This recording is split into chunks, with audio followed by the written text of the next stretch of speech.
Esas hojas que vuelan bajo el cielo quieren decir la lengua de la patria. Esas aves que aspiran la lentitud hostil de la borrasca ya saben que en abril se precipitan todas las agresiones.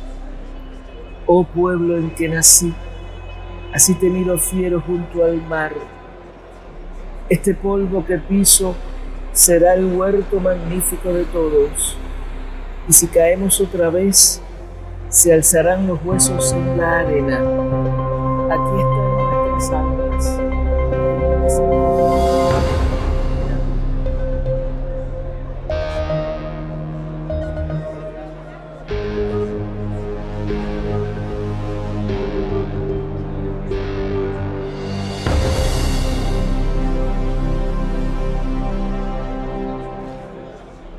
Bienvenida, Nancy. Qué gusto tenerte en las Formas del Libro y que estés además en Caracas, en la Feria Internacional del Libro de Muchísimas Venezuela. gracias, muchísimas gracias. Agradezco mucho la invitación de estar aquí compartiendo con ustedes porque voy a adelantarte que acabo de pasar por el pabellón infantil. Fue realmente otra cosa, una energía extraordinaria. Sabes que Alejo Carpentier siempre decía que en el Caribe, Venezuela es Caribe, todo suena, todo suena. Todo suena. Entonces, entrar a ese pabellón lleno de la energía de los niños y tal fue para mí una experiencia. Tú sabes que cuando uno lee tu poesía, y aquí que publicaron Monte Ávila Editores, publicó un poemario que es Poemas Escogidos del 64 al 2025. Pájara de cristal, fósforo y aire. Que es parte también de una que se publicó en la colección Actasor, es decir, Sí, lo que hay unos sí. poemas Fue la nuevos. primera edición. Fue la Sí, primera sí, edición. Pero una de las cosas que uno siente, refleja y constata es el término de la infancia. Entonces, esa conexión tuya entre el pabellón infantil y tus poemas. Es muy lindo eso, porque yo empecé a escribir de joven. Yo creo que era un poquito más joven de la niña que nos entrevistó, maravillosa, la que habló del lema de Filben. Entonces, que nos hace humanos, ¿verdad? Leer humaniza, sí. Eso es muy lindo. Entonces yo de los 9 años escribía, pero yo no sabía que escribía. Es decir, yo todo lo que yo no podía comunicar a mis padres, yo soy hija única también, pues bueno, tuve un nacimiento también muy complicado, con 2 libras, pero que aprendí a resistir de alguna manera. Claro. Y entonces yo tenía unas libretas, unos papeles y yo iba apuntando todo lo que no podía comunicar, pues ahí. Mucho tiempo después, haciendo un ejercicio sobre la Odisea, el capítulo 12 de la Gruta de Polifemo, que me había encomendado la profesora de español, yo quedé prendada de eso, hice la exposición y a partir de esa exposición que ella me calificó muy bien, ella me preguntó, ¿y a ti te gusta escribir? ¿Tú escribes? Yo le digo, no. No, me dijo ella. ¿Seguro que no? Digo, bueno, yo lo que tengo es un diario. Dice, tráeme ese diario. Entonces a la semana siguiente yo le llevé lo que era mi diario de aquella época a la otra clase. Ella me dijo, tú escribes poemas y no lo sabes. Y si quieres, vas a ser un escritor. Así fue. Y así, a partir de ahí, tomé la conciencia de eso. Por eso mis primeros libros, sobre todo el primero, es como siempre dijo Nicolás Guillén, que yo era un poeta, yo tenía una escritura sonámbula, como el que siempre necesita el sueño para poder anotar y observar su realidad, que no solo es la realidad social o familiar, sino que es la otra que va por dentro. ¿Tú sientes que para ser poeta ahora hay que saber que se es poeta? No, nunca hay que saber que uno lo es, porque yo siempre creo que la escritura tiene un componente que es la irracionalidad. Hay cosas que se hacen sin saber, como me pasó a mí, que tú no sabes qué va a ocurrir, pero si tú sigues haciendo eso, lo sigues cultivando, después te abres a otras posibilidades, pues bueno, la cosa va y camina, porque yo creo en la inspiración, pero tuve vamos a decir, la suerte histórica de que la revolución abrió todas las puertas posibles para la educación.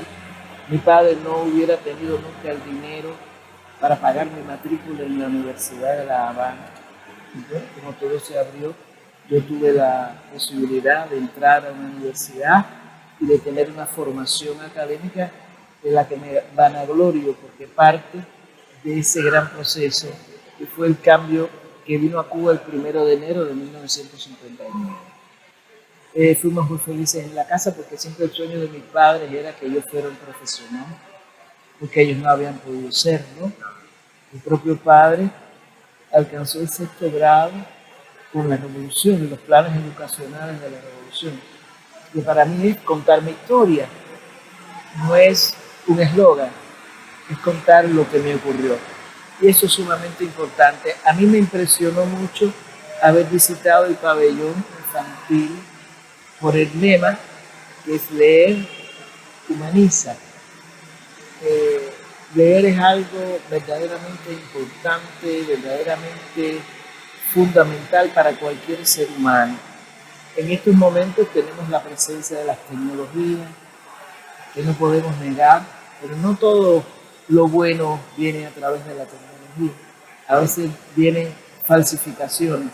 Claro. Y tenemos que aprender a diferenciar una cosa de la otra. Pero es fundamental. Quiere decir, a mí no me importa si un joven lee en su móvil, o lee en un libro, o lee donde sea posible. El problema es leer con conciencia.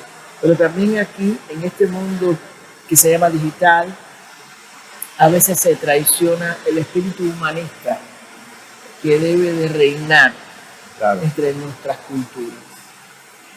Nancy, una de las particularidades que tiene Cuba, bueno, además está con poetas prominentes, ¿no? Desde digamos, José Martí, que es el poeta nacional, ¿no? Héroe nacional. Tienen además otra categoría de poetas en el siglo pasado, en el siglo XIX. Está Nicolás Guillén, está Roberto Fernández Retamar.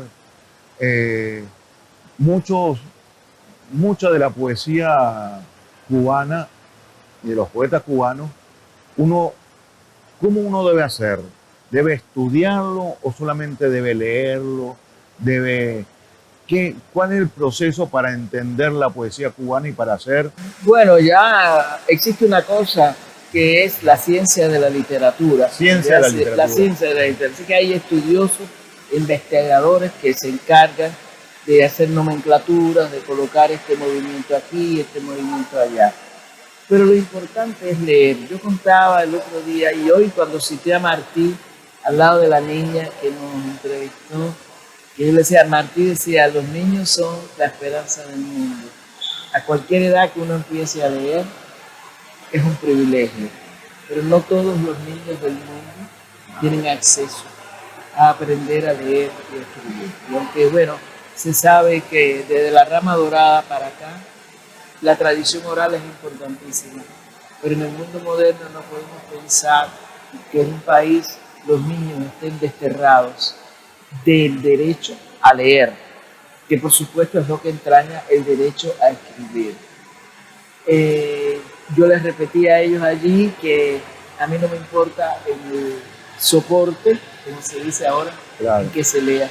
Lo que me importa es que lean la verdad, que lean las buenas obras, que no siempre son las más difundidas. A veces hay mucho bagazo, ¿sabes? Que es el desecho de la caña. El desecho de la caña, sí. Bagazo, y es muy difícil que te puedas encontrar una caña como es debido. Entonces yo pienso que los maestros, los profesores, las personas que guían a los niños tengan muy en cuenta eso. Hay mucha trivia, como lo dicen los mexicanos, mucha bobería y también mucho veneno en esos mundos digitales que son maravillosos, pero que puedes encontrar cosas que no son edificantes.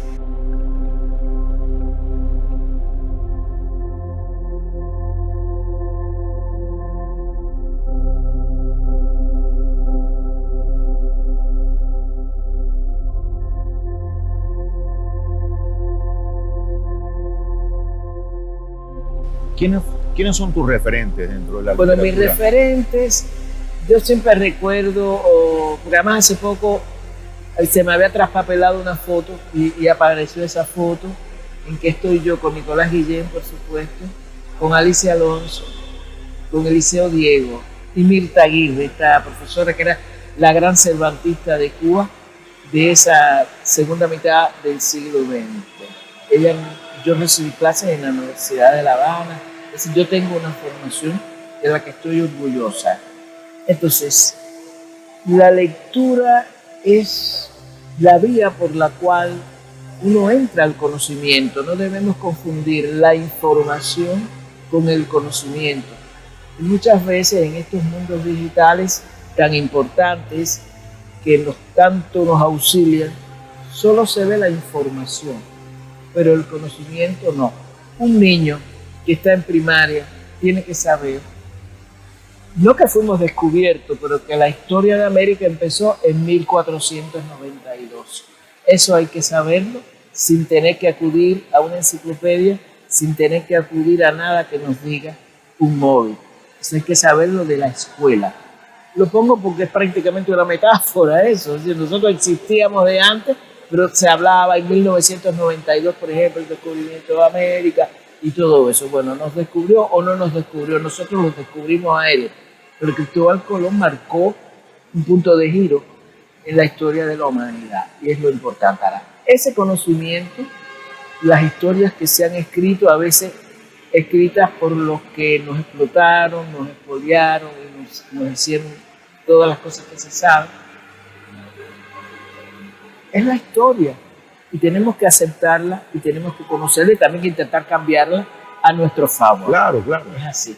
Yo quería decirte que para mí, en todos los estudios que he hecho del Caribe, qué sé yo, no dejo de citar nunca, siempre que puedo, la Carta de Jamaica de 1815 de Simón Bolívar, porque ahí dice, somos un pequeño género humano, Somos un pequeño humano, con una presencia de África extraordinaria, y eso fue escamoteado en muchas de las ideas que circularon en el mundo colonial, porque nosotros nacimos en un mundo colonial.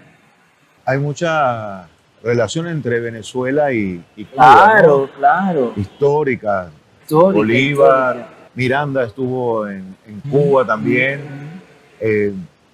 pero Martí estuvo en Venezuela, creó la revista Venezuela. Precioso, cuando dijo, ¿no? Cuando llegó y fue, dice, antes de quitarme el polvo del camino, más o menos, lo primero que fue a hacer en Caracas fue a visitar la estatua, el monumento a Simón Bolívar. Así es, así es. Entonces, eso está en vena ya. Y bueno, y Nicolás Guillén, que costó que viniera y después costó que se fuera. Como que no lo conozco muy bien, cuando yo recogí su bibliografía pasiva, que está publicada en el año 74, iba Nicolás a cumplir sus 70 años y salió de 74, que está en la serie Valoración Múltiple de Casa de las Américas, que se llama Recopilación de Textos sobre Nicolás Guillén. Así que conozco muy bien esa anécdota muy simpática y su maravilloso poema Glosa, que tiene los versos de Andrés Eloy, como la espuma sutil en que el mar Andrés Eloy muere. Bueno, y también tiene que ver con que el que tiene hijos tiene todos los hijos del mundo, ¿no?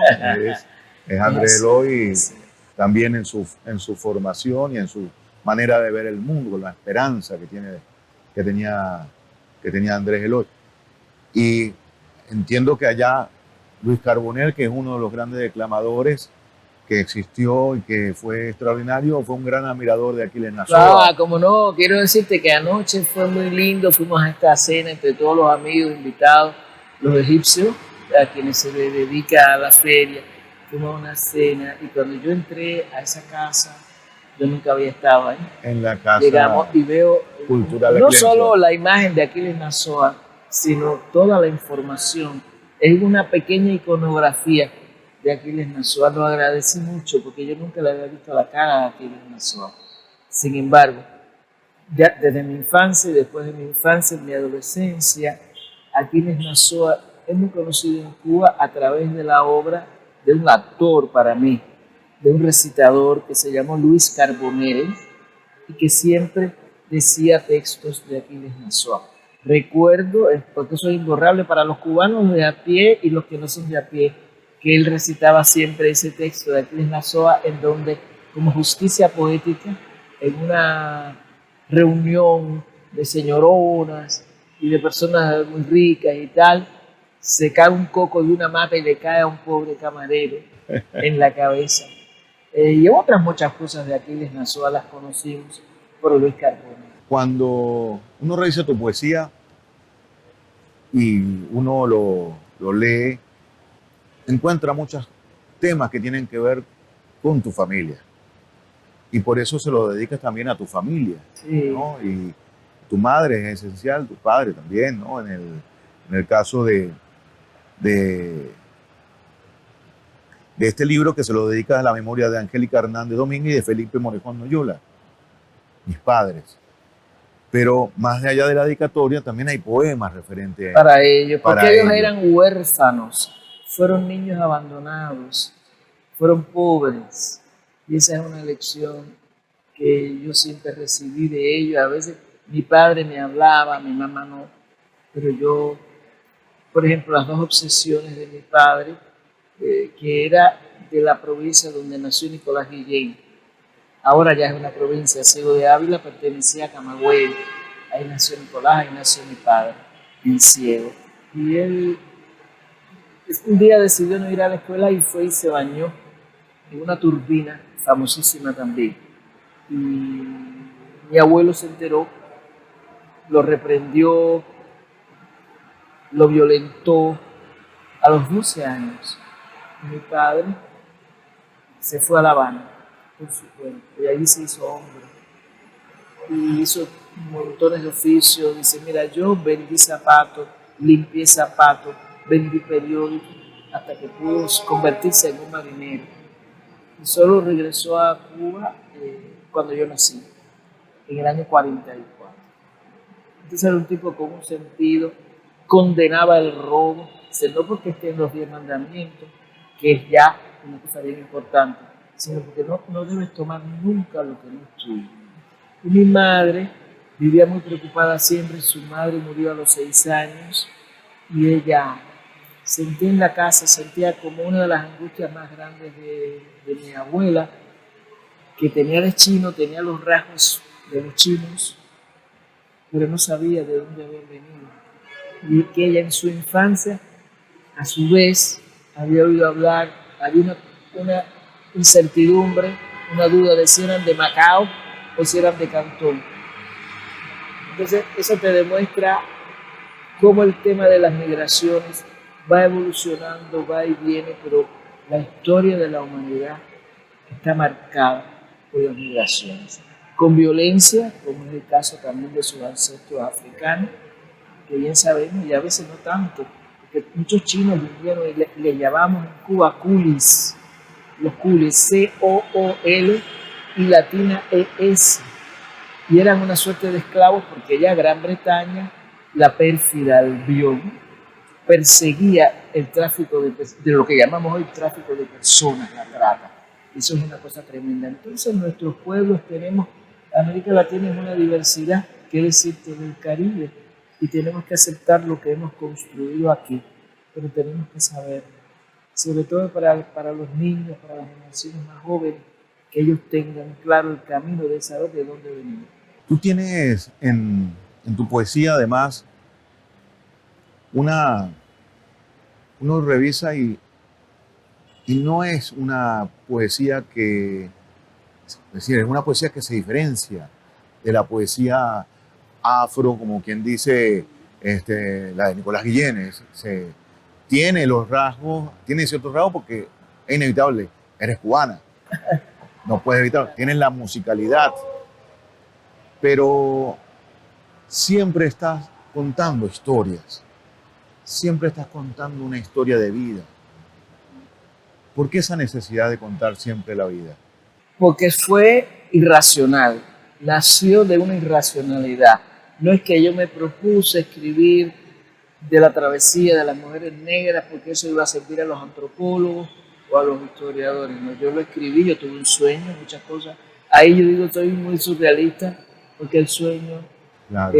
siempre provee y revela cosas. Entonces, son sueños que aparecen y van y yo trato de seguirlos. Pero el factor irracional de la escritura, no solo para los poetas, sino para los escritores. Decía Hemingway, por ejemplo, que él ni creía ni dejaba de creer en la inspiración, pero, o sea, la inspiración que me agarre trabajando. Exacto. Cuando llegue, Claro. ya yo estoy escribiendo. Y son cosas verdaderamente tan importantes, pero había olvidado a Mirta Aguirre, que yo la mencioné, y ella tenía la teoría de que en Cuba cada 50 años nace un poeta nacional. En 1853 nació José María Heredia. Heredia, claro. El otro que era primo del francés, etcétera. En 1803 nace Heredia. En 1853 José Martí y Nicolás Guillén en 1902. Por un año de diferencia, no importa. pero es en esa ola, en esa cosa. Entonces, el tema ese de nacional es tan importante. Tenemos que defender siempre la nación. Nuestra identidad está basada, tiene sus raíces en la nación. Porque somos un conglomerado de naciones y ahí vuelvo yo siempre a la Carta de Jamaica de 1815.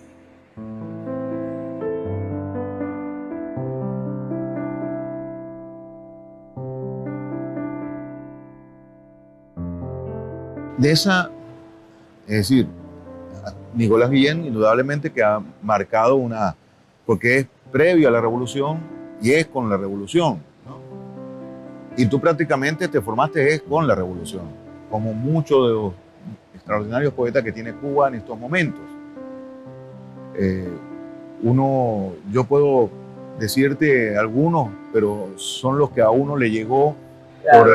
Por el tema mismo del bloqueo, porque tratan con bloqueo no solamente económico, sino en todos los órdenes, cultural, y resulta ser que uno conoció por pura casualidad a Luis Rogelio Noguera. Ay, Wichi. El Wichi el Rojo. Wichi el Rojo. ¿Por qué el Wichi el Rojo?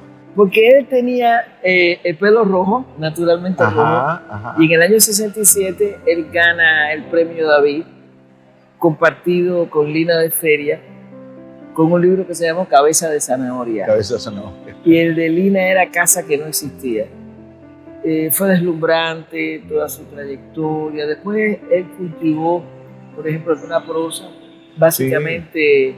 Y el género policial. El género policíaco.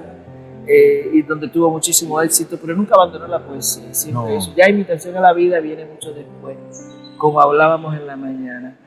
Entonces, Wichi murió muy temprano. Sí, muy lamentablemente. Temprano. Yo regresaba de San Francisco para Cuba a través de México. Llegaba ahí al DF para ver a una gran amiga de mi tía, de la hermana de mi padre, Milón Sevilla. Con ella estuve, qué sé yo, y a los 2 o 3 días regresé a La Habana, porque no había otras líneas, ni había nada más que se podía viajar a México, a cualquier sitio. Y entonces en el aeropuerto de San Francisco me encuentro con José Emilio Pacheco, un poeta, ya nos conocí, musical, y José Emilio, y cuando montamos, él me dijo, ay, yo vengo, me lo dijo así sin pensar que me iba a afectar tanto. Acaba de morir Luis Rogelio Noguera. Digo, no me digas eso, Wichi el Rojo. Pero ¿cómo? Y yo hice un viaje muy triste, llegué a México muy triste, porque año 85, habíamos perdido a Wichi, en fin, eso es inenarrable.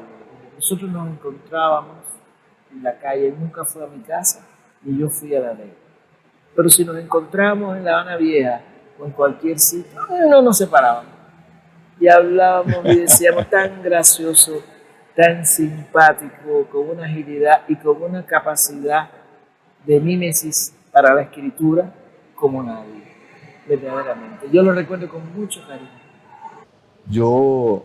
Una de las cosas que me ha conmovido muchas veces de la poesía cubana, de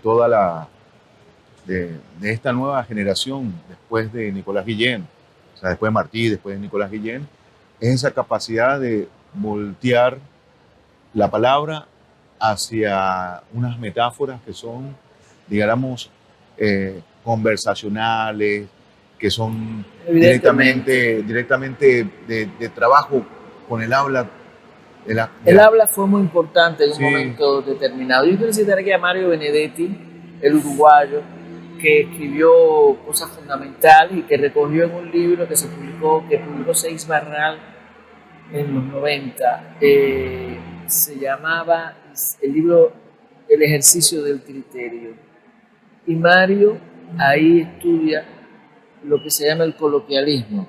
Alguna gente de mi generación, a propósito de la visita de Nicanor Parra, en algún momento se habló mucho de la antipoesía, pero en realidad hay que reconocer ese viraje de la poesía latinoamericana a la poesía hispanoamericana, precisamente por la aceptación del habla coloquial, vamos a decir, y llevándola a la expresión literaria que es la poesía. Eso es muy importante. Hay múltiples antologías en el mundo entero que recogen ese momento que es de la segunda mitad del siglo XX. Por ejemplo, un poeta como Juan Gelman,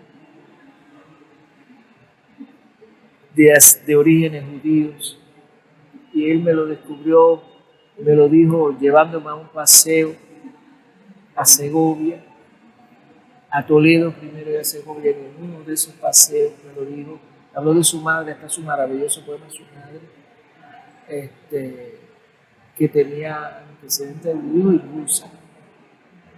Entonces, nosotros en este continente hemos logrado armar una expresión literaria autóctona que es nuestra, pero por supuesto, yo escribo en español, yo no soy española, pero escribo en español, con lo cual para mí no solamente es una herramienta, es mi modo de respiración.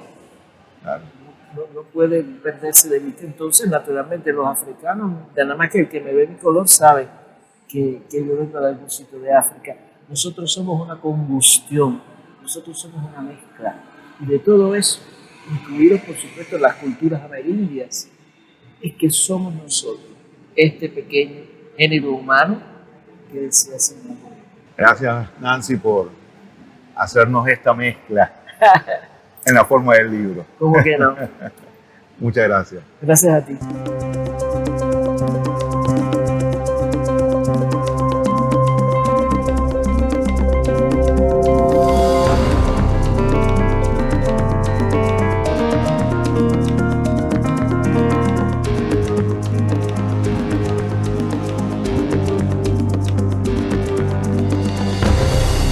Así te miro fiero junto al mar.